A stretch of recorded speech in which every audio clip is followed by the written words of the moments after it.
안녕하세요. 대구에 살고 있는 34살 주부입니다. 주변에 보면 시댁이 싫어서 시옷자 들어간 음식도 안 먹는다는 사람도 있잖아요. 저도 시어머니의 시집살이를 살면서 누가 말했는지 공감이 간다 생각할 때가 많았답니다. 삼형제 중 막내 아들에게 시집와서 시집살이를 당할 줄 생각도 못한 제 얘기 들어보실래요? 부모님은 시장에서 작은 첨가물 가게를 운영하시고 위로 3살 터울인 언니가 한 명 있었습니다. 저는 어릴 때부터 공부를 곧잘 한다는 소리를 듣고 컸어요. 우수한 성적으로 해양대학교를 나와서 국내 굴지의 조선소에서 근무를 했죠.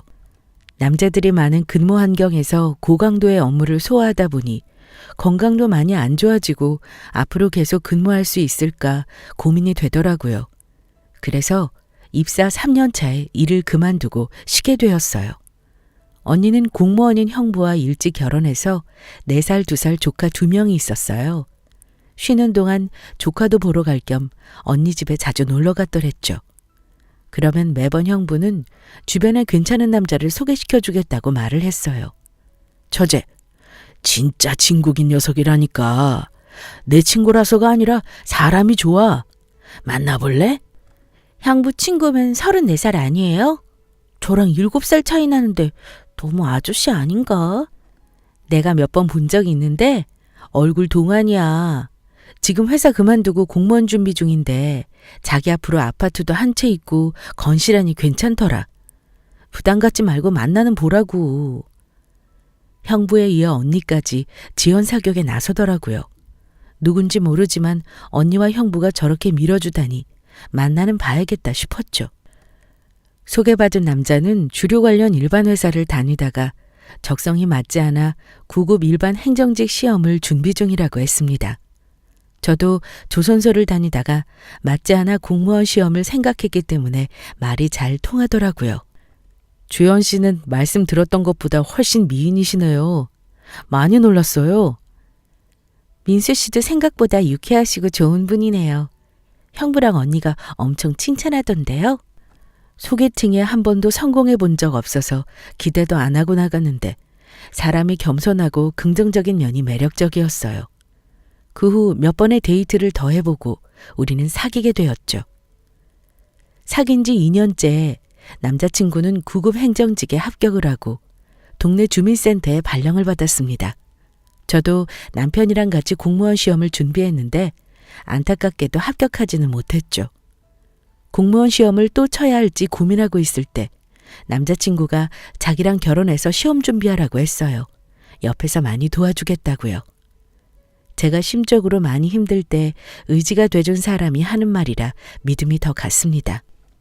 오빠는 본인도 공무원 준비하면서 힘들었을 텐데 어떻게 나까지 잘 챙겨줘? 나도 힘들었지. 하지만 내가 주연이 많이 아끼고 사랑하니까 너무 당연한 거라 생각해. 진짜 오빠는 대단한 사람이다. 나랑 평생 함께 해줄 거야? 그럼 동해물과 백두산이 마르고 닳도록 네 옆에 있을 거야.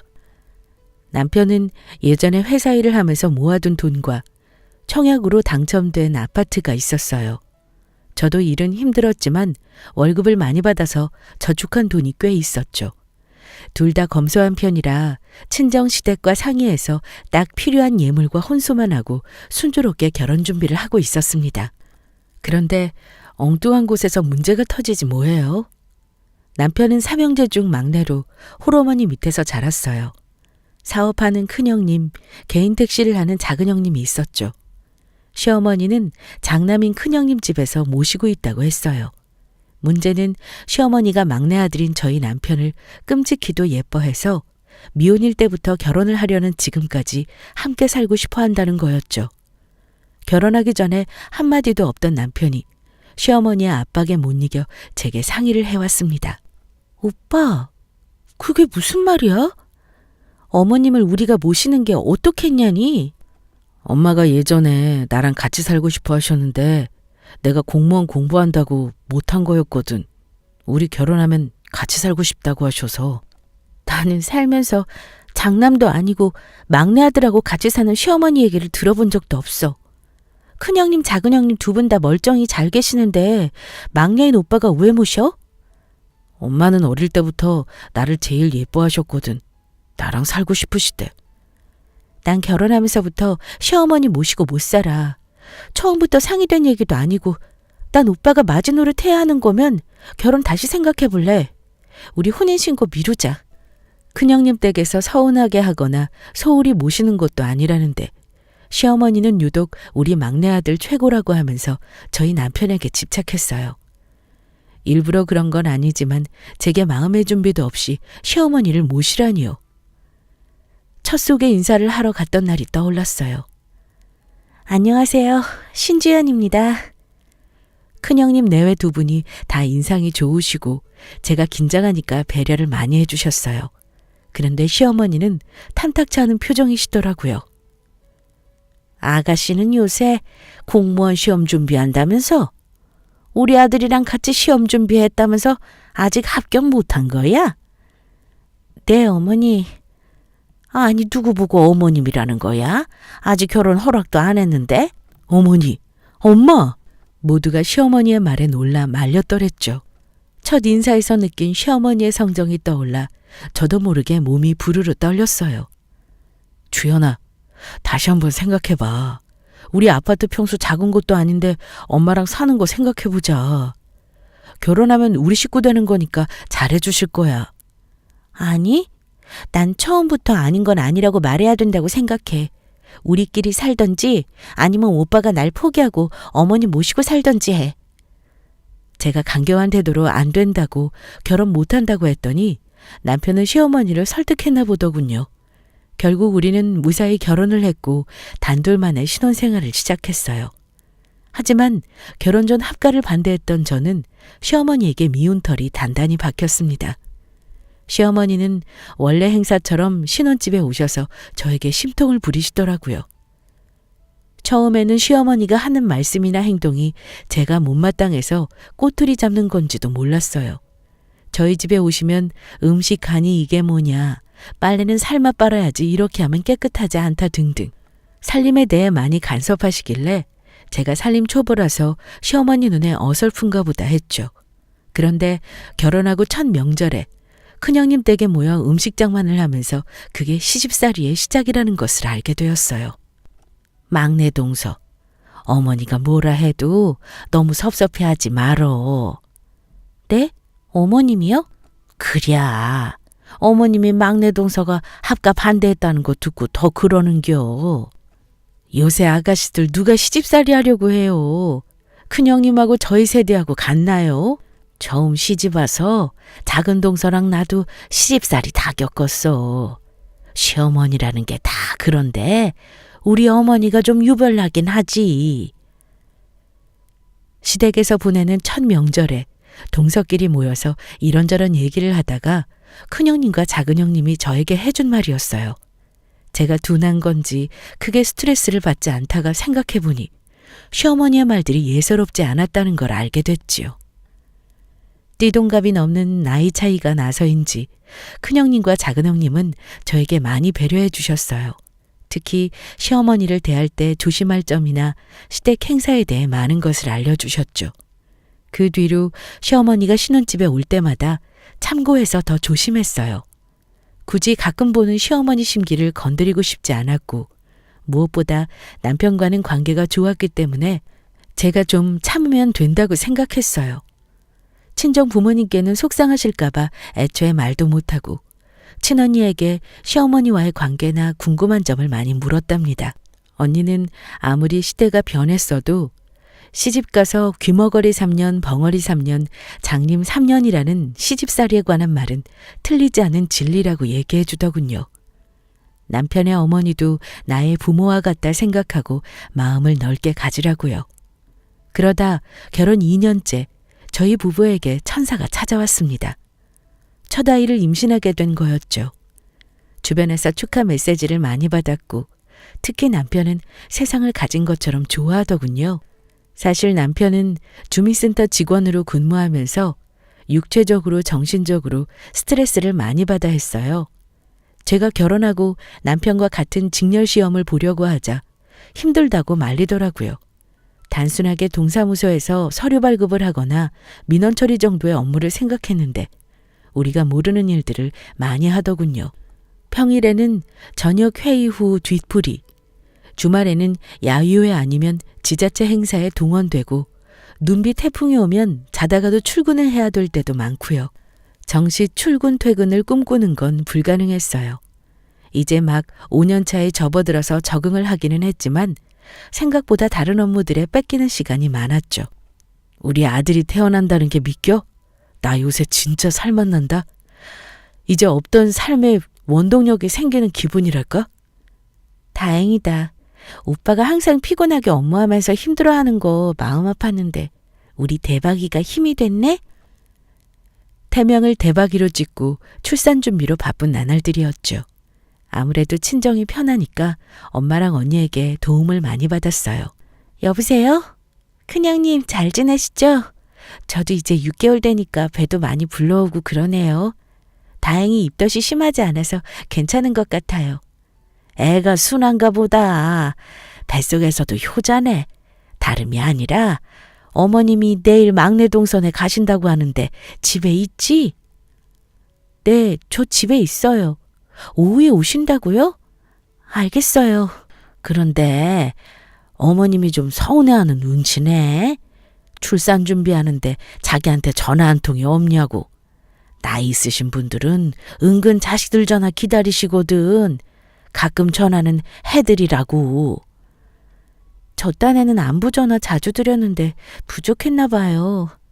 어머님 좀 유별나시잖아. 나도 얘기 안 하려고 하다가 그냥 귀뜸해 주는 거야. 알지? 네, 감사해요, 형님. 아니라 다를까.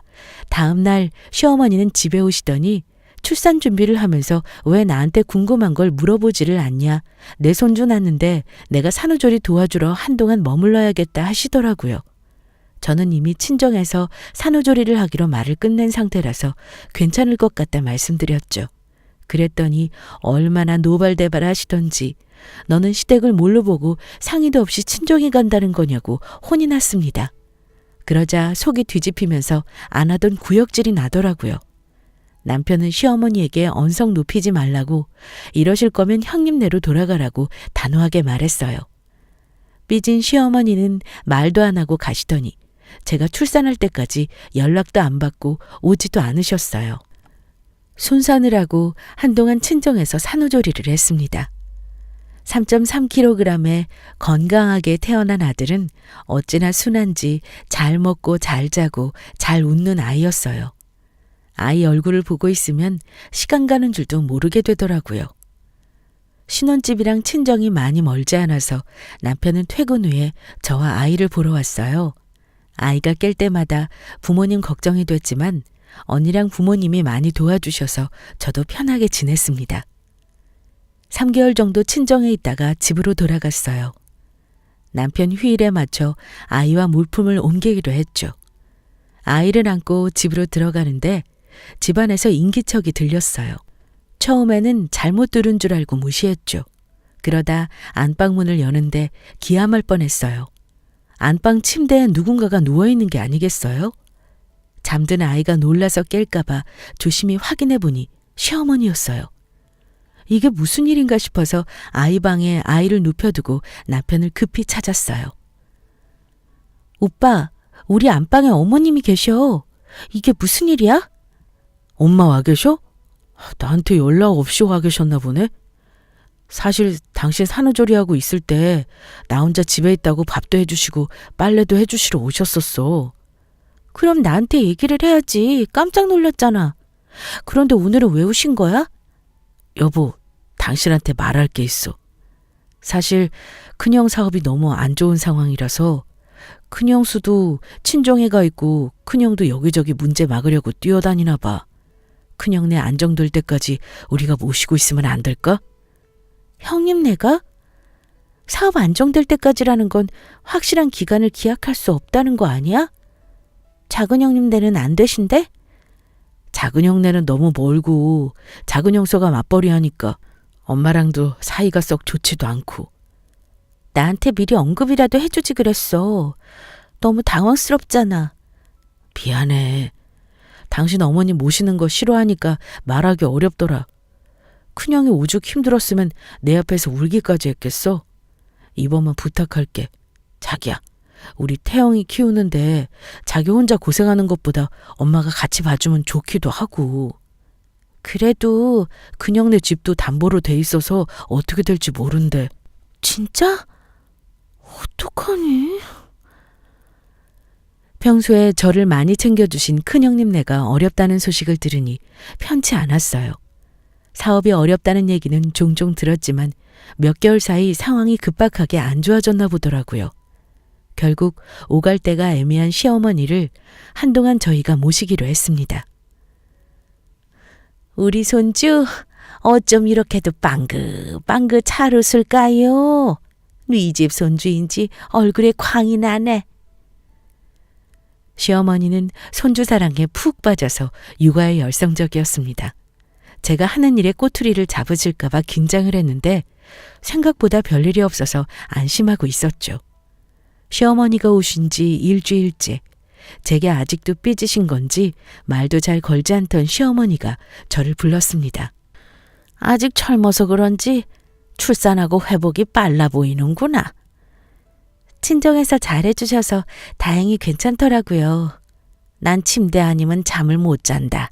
네? 내 방에 침대를 하나 사주던지 안방을 내주던지 하렴. 오빠 오면 상의해볼게요. 아파트에 방이 3개라서 아이방과 안방만 사용하고 참고로 사용하던 방을 시어머니에게 내어준 상황이었습니다. 아무 말 없으셔서 괜찮은 줄 알았더니 방바닥은 허리가 아파서 안 되고 침대가 있어야 한다더군요. 시어머니 성격 답다는 생각이 들어서 알았다고 하고 말았어요.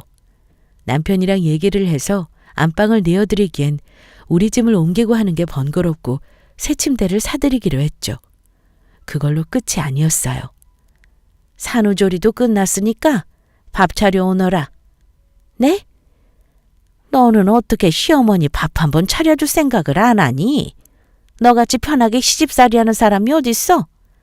어머니, 밥은 밥솥에 있고 반찬도 다 냉장고에 있는데 손이 없냐 발이 없냐? 네가 알아서 챙겨 먹어라 이 말이냐? 제가 태영이도 봐야 하고 집안일도 해야 하는데 어머니 식사 일일이 챙기는 게 힘들 것 같아서요. 네 큰 동서는 20년 동안 거르지 않고 한 일이야. 더 젊고 똑똑한 네가 못하겠니?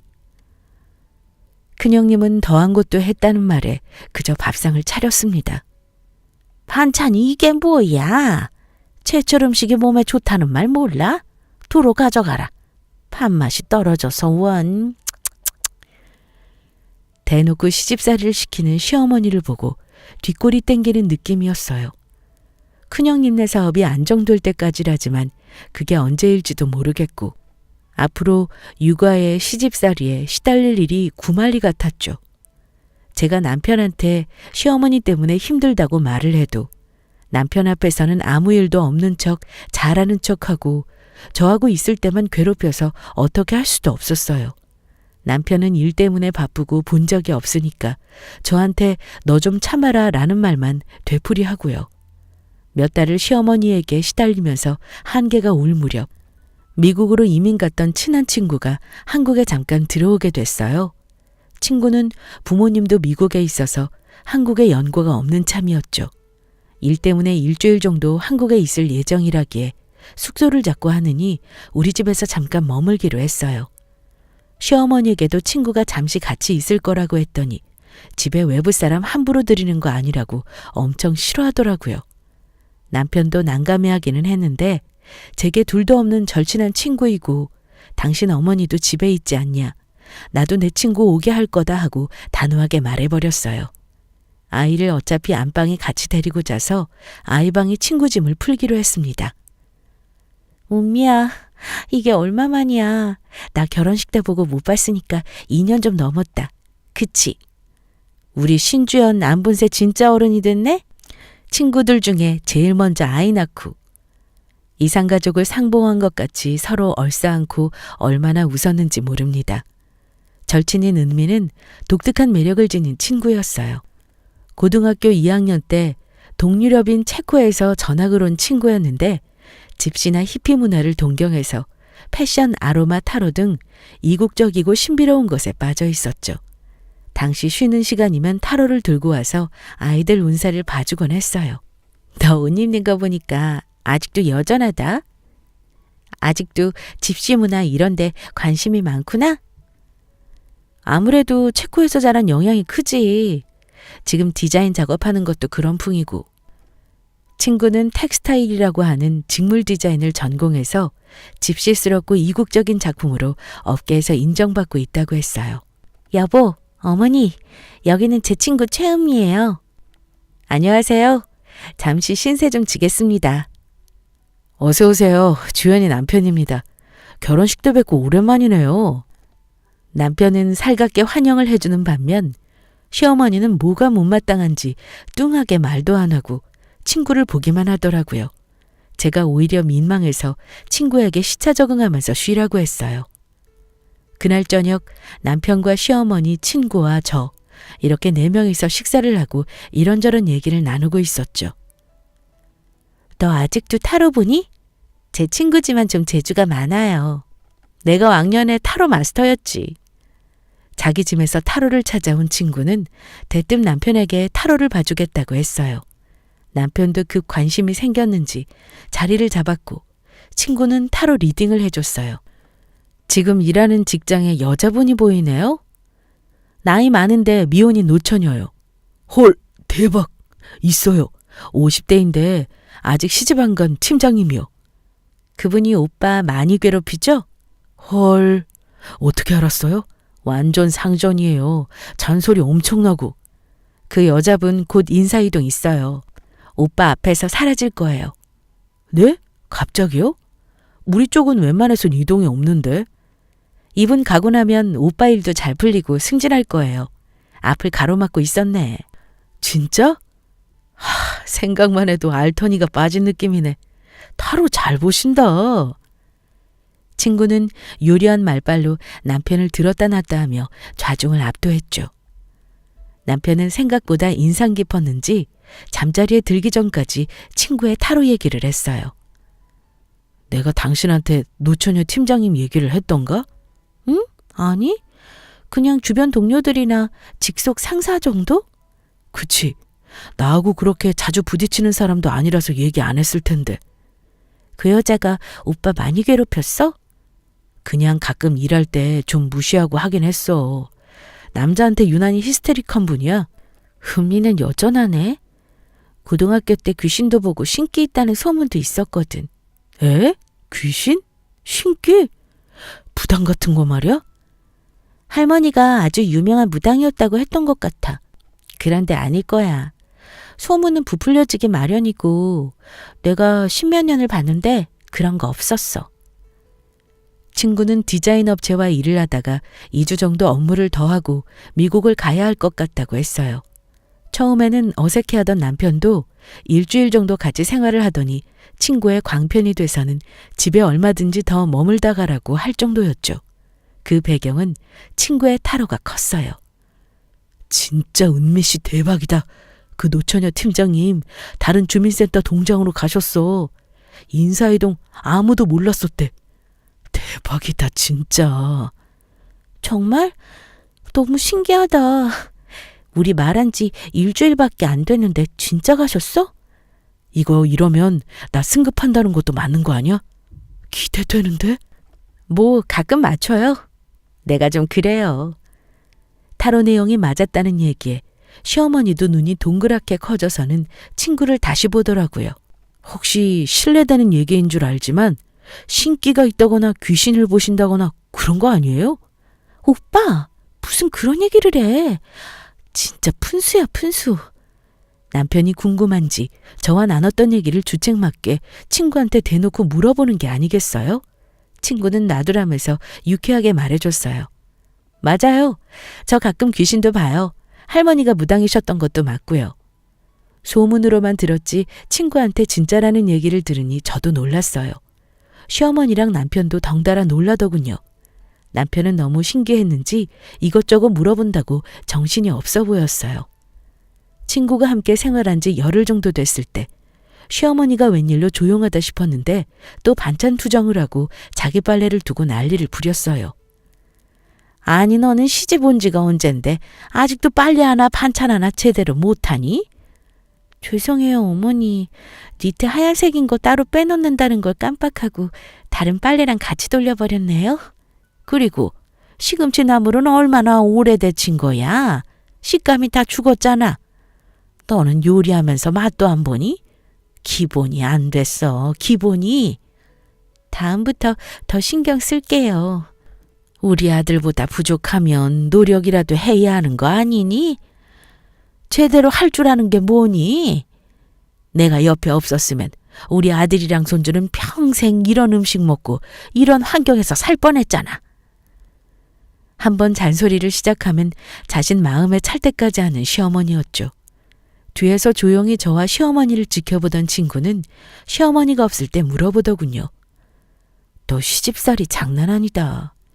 처음 인사드릴 때부터 너희 시어머니 한석격 하겠다 했는데 무슨 시베리아 벌판보다 더 시리네. 괜찮아? 몰라. 나도 이제 포기야. 막내 아들한테 시집왔는데 마지 노릇하는 중이야. 요새 세상이 어떤 세상인데 밥상을 차려서 떠받쳐줘. 손가락 까딱 안 하시고 아가리 파이터네? 야!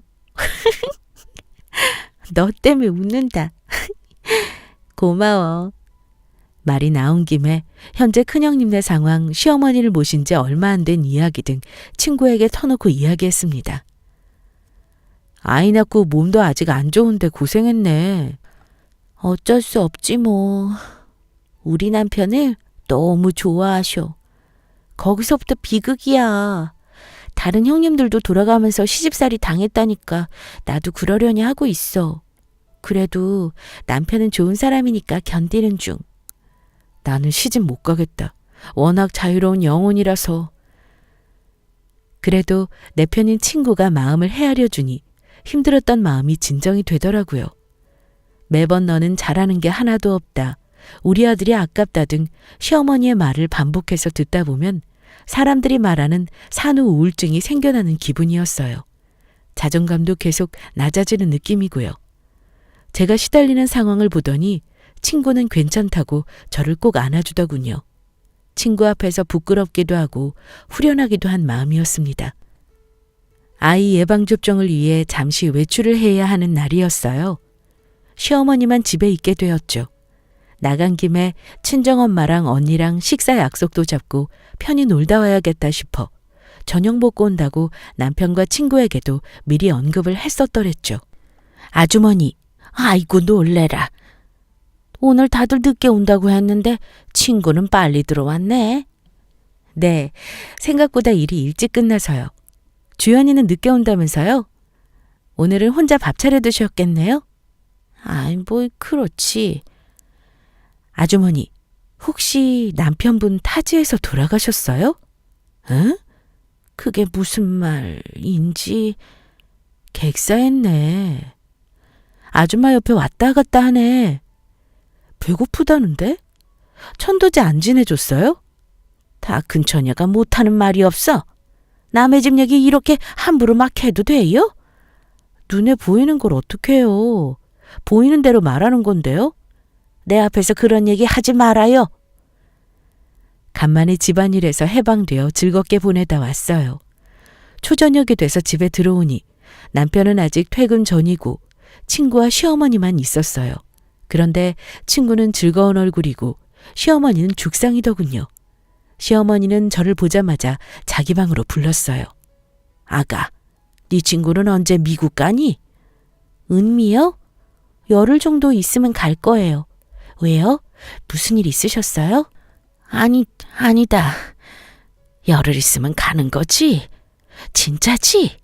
시어머니는 겁에 질린 사람처럼 뭔가 두려워하는 것처럼 보였어요.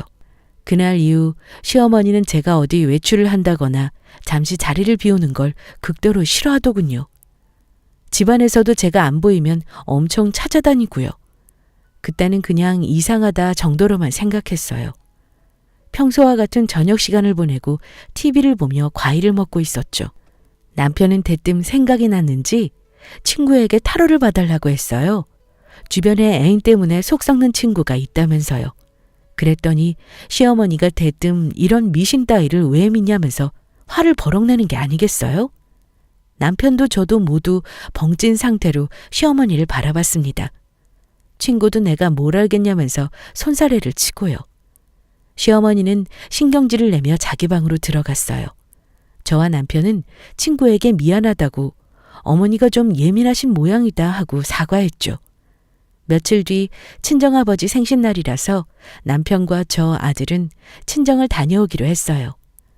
친구도 약속이 있다면 늦게 들어온다고 했고요. 시어머니는 몇 번이고 저희가 돌아오는 시간과 친구가 들어올 시간을 물어봤어요. 일단 저희가 더 먼저 들어온다는 말을 듣고 안심하더군요. 아무래도 친구랑 단둘이 있는 게 어색해서 그런가 보다 했죠. 점심 드셨어요? 아이고 머니나. 아가씨가 왜 여기 있어? 약속 가서 저녁에 온다고 했는데. 아, 약속이 일찍 끝나서요? 그럼 볼 일 있으면 봐요. 난 방에 갈 테니. 아줌마, 시어머니 조항단지는 왜 깨트리셨어요? 뭐라고? 아니 그걸 어떻게... 그거 시어머니가 엄청 애지중지하고 모신 걸 텐데.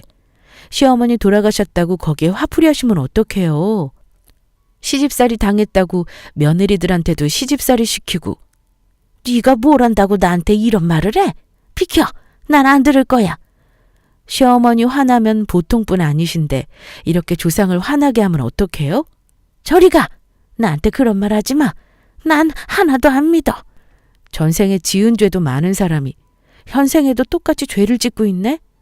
특히 당신 며느리들한테 한 짓 당신 두고두고 벌 받을 거야. 그만해! 그런 말 하지 마. 지금도 당신 옆에 시어머니랑 남편은 지켜보고 있어. 그리고 이 집에 당신 벌하러 온 조장신들이 그득그득 있어. 요새 팔다리가 저릿저릿하지 않아요? 저리 가. 말도 안 되는 소리 말고 저리 가라고. 시어머니가 귀신이 돼서 당신 지켜보고 있다고요. 아버지 생신잔치가 생각보다 늦게 끝나서 밤 9시가 넘어서 집에 왔습니다. 친구는 거실 소파에 앉아 TV를 보고 있었어요. 우리 시어머니는 벌써 주무시나? 아니, 아까 나가셨어. 뭐? 나가셨다고? 어디를? 몰라, 급하게 나가시던데? 남편은 무슨 일인가 싶어 시어머니에게 전화를 걸더군요. 그런데 전화를 받지 않으셨어요. 저희가 집에 도착한 지 1시간이 됐을까 작은 형님네에서 전화가 왔어요. 네? 엄마가 형님 집에 갔다고요? 여기서 꽤 먼데 거기까지 가셨어요? 알겠어요. 남편은 별일이라는 듯 시어머니가 3, 4시간 거리에 있는 작은 형님네에 가셨다고 했어요. 더 의아한 건 어머님이 있던 방에는 짐이 그대로 있었어요. 엄마가 웬일로 거길 가셨지? 멀미 있으셔서 버스 타는 거 안 좋아하시는데 급한 일이 있으셨나? 시어머니 성정을 익히 알고 있던 터라 남편과 저는 이상하기만 했죠. 다음 날 시어머니에게서 전화가 왔습니다. 본인 짐 좀 보내달라고 하더군요. 앞으로 작은 형님네에서 지내기로 했다면서요. 남편과 저는 갑자기 왜 그러는지 궁금했지만 시어머니는 다짜고짜 그렇게 알라고 하며 전화를 끊었습니다. 마침 일요일이라 남편이 직접 짐을 가져다 주기로 했어요. 제 친구는 간만에 한국에 왔다며 잠시 여행을 다녀온다 하고 나갔고요. 남편은 집에 돌아와서 이상한 소리를 했어요. 시어머니가 저희 집에서 귀신을 봤다며 여기에 있다가는 제명에 못 살 것 같다고 작은 형님네에 앞으로 쭉 있을 거라고 했다네요. 그렇게 같이 살고 싶어 하던 막내 아들을 두고 굳이 사이가 별로인 작은 형님네에 계시겠다니 무슨 일인가 했죠. 이틀 후 친구는 강원도 여행을 잘 다녀왔다면서 특산물인 오징어를 들고 왔더라고요. 새삼 자유로운 여운의 친구를 바라보며 시어머니 얘기를 꺼냈어요. 이틀 전에 작은 형님네로 짐을 다 옮기고 가셨다고요. 친구는 제 얘기를 듣더니 낄낄거리며 얘기해줬어요. 사실 저랑 남편이 없을 때마다 시어머니를 조금씩 골려줬다고요. 처음에는 제가 시아버지가 타지에서 교통사고로 돌아가신 얘기한 걸 기억해서 떠봤다고요. 너 그런 걸로 어머니 겁주면 어떡해. 네가 시집살이 그렇게 당하는데 내가 두고 볼 수 있어야지. 그래서 그렇게 시어머니가 타로 이야기나 미신 얘기에 욱하신 거구나. 나 가끔 환영 같은 거 보거든? 너희 시어머니랑 둘이 있으면 이상한 게 막 떠올라. 그날도 너희 시어머니가 부뚜막에 있던 단지 같은 걸 들고 깨트리는 게 보이는 거야. 너희 시어머니의 시어머니도 보이더라. 막 화내시는 게 보이고. 그걸 말했더니 개거품으시던데? 뭐? 그런 게 어떻게 보여? 너 정말 진짜 신기 같은 거 있는 거야? 아주 드문 일이기는 한데 상대랑 뭔가 딱 통하는 게 있으면 이미지처럼 보이긴 해. 너희 시어머니가 그랬던 것 같고. 그럼 어머니가 우리 집에서 귀신 봤다는데 그것도 맞는 거야? 그건 내가 겁 좀 줬지.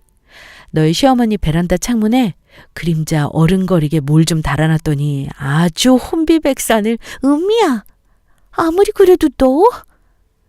난 그냥 미국 할로윈데이 같이 살짝 꾸며본 거고. 그렇게 바로 집을 나가실 줄 몰랐지. 너 고등학교 때부터 사람 놀리는 거 좋아하더니 아직도 그 버릇 못 고치고 진짜? 아니야, 그냥 아메리칸 스타일이라고 해줘. 요새 미국 할로윈데이 귀신 분장 장난 아니야. 진짜 귀신 같다니까. 나중에 놀러와, 보여줄게. 우리 남편 알면 놀랄 텐데. 무슨, 비밀로 해야지. 내가 너한테 결혼 선물했다고 치자. 아무리 생각해도 내 귀한 친구가 시집살이 때문에 우울증 걸리는 꼴 못 본다. 음미야, 너 혼자 방 안에서 이불 뒤집어 쓰고 울면 내가 모를 줄 알았냐? 알고 있었구나. 내 생각해줘서 고마워. 그래도 작은 형님네 가서 또 시집살이 시키시는 거 아닌가 몰라. 아마 아닐걸? 내가 전생에 업보랑 현생의 며느리 시집살이 시킨 거 연결해놨어. 겁이 나서라도 그렇게 못하실 거야. 생각보다 지옥 가는 건 무서워하시더라. 그저 너희 시어머니 마음속 깊숙하게 자리 잡은 두려움을 살짝 건드린 것 뿐이야. 뭐? 너 진짜? 그러니까 이제부터 남편이랑 아들이랑 행복하게 살아. 그런데 진짜 신내림 같은 거 아니지? 반반이라니까 그러네? 친구는 그런 저의 걱정스러운 물음에 익살스러운 표정을 지으며 괜찮다고 했어요. 그 일이 있고 나서 일주일 뒤에 친구는 무사히 일을 마치고 미국으로 돌아갔습니다. 다음에 가족들과 미국으로 놀러 오면 자신이 대접하겠다고 하더군요. 언젠가 다시 만날 날을 기약하며 인사를 했어요. 그런데 신기하게도 친구의 말처럼 일이 하나둘씩 맞아갔어요. 동서, 이번에 서방님 승진했다면서? 승급시험 준비한다더니 잘 돼서 축하해. 감사해요, 형님. 어머님은 어떠세요? 난 어머니랑 매일 싸울 줄 알았어. 처음 시집 왔을 때 박 터지게 싸운 게 생각나서. 내 성격 알지? 아니면 막 들이받는 거. 그런데 나이가 드셨는지 엄청 조용히 잘 지내셔. 누가 보면 다른 사람인 줄 알겠어. 진짜요? 엄청 걱정했는데 다행이네요. 그러게. 사람이 늙고 하면 변하나 봐. 요새 절에 다니시면서 그렇게 기도하신다니까. 매일 천수경 들으시고. 그렇구나. 형님, 제가 다음에 찾아뵐게요. 들어가세요. 남편은 승급시험에 통과했고 시어머니의 씹사리는 사라졌어요. 생각지도 못한 전개에 남편도 신기해하더군요. 당신 친구 말이 참 잘 맞았다고요. 미신이나 점을 믿지는 않았지만 살다 보면 설명이 안 되는 일들이 일어나기도 하는가 봐요. 약 1년 후 아들이 돌잔치를 할 무렵 큰형님네 사업도 위기를 무사히 넘겨서 시어머니는 다시 장남네로 돌아가셨어요. 무엇보다 큰형님 내외 두 분이 다 얼굴이 좋아지셔서 웃으며 만날 수 있어 다행이었지요. 시어머니는 확실히 예전과 달라지셨어요. 얼굴도 좀 더 편안해 보이시고 화를 내는 일도 줄어드시고요. 요즘은 제가 아들과 같이 2주에 한 번 정도 시어머니를 찾아뵙고 있어요. 옛날에 시집살이를 당했다는 게 상상이 안 갈 정도로 사이가 평화로워졌죠. 가끔 그럴 때마다 결혼 선물이라고 말하던 미국 친구가 생각난답니다. 아직도 뭔가 홀린 것 같다는 생각이 들기는 하지만 좋은 게 좋은 거라고 가족들과의 관계가 돈독해지고 요즘은 살맛이 납니다. 제 얘기 들어주신 분들도 좋은 기운 받으셔서 가정의 평안과 행복에 깃드시길 바랍니다. 모두 사랑하고 사세요. 감사합니다.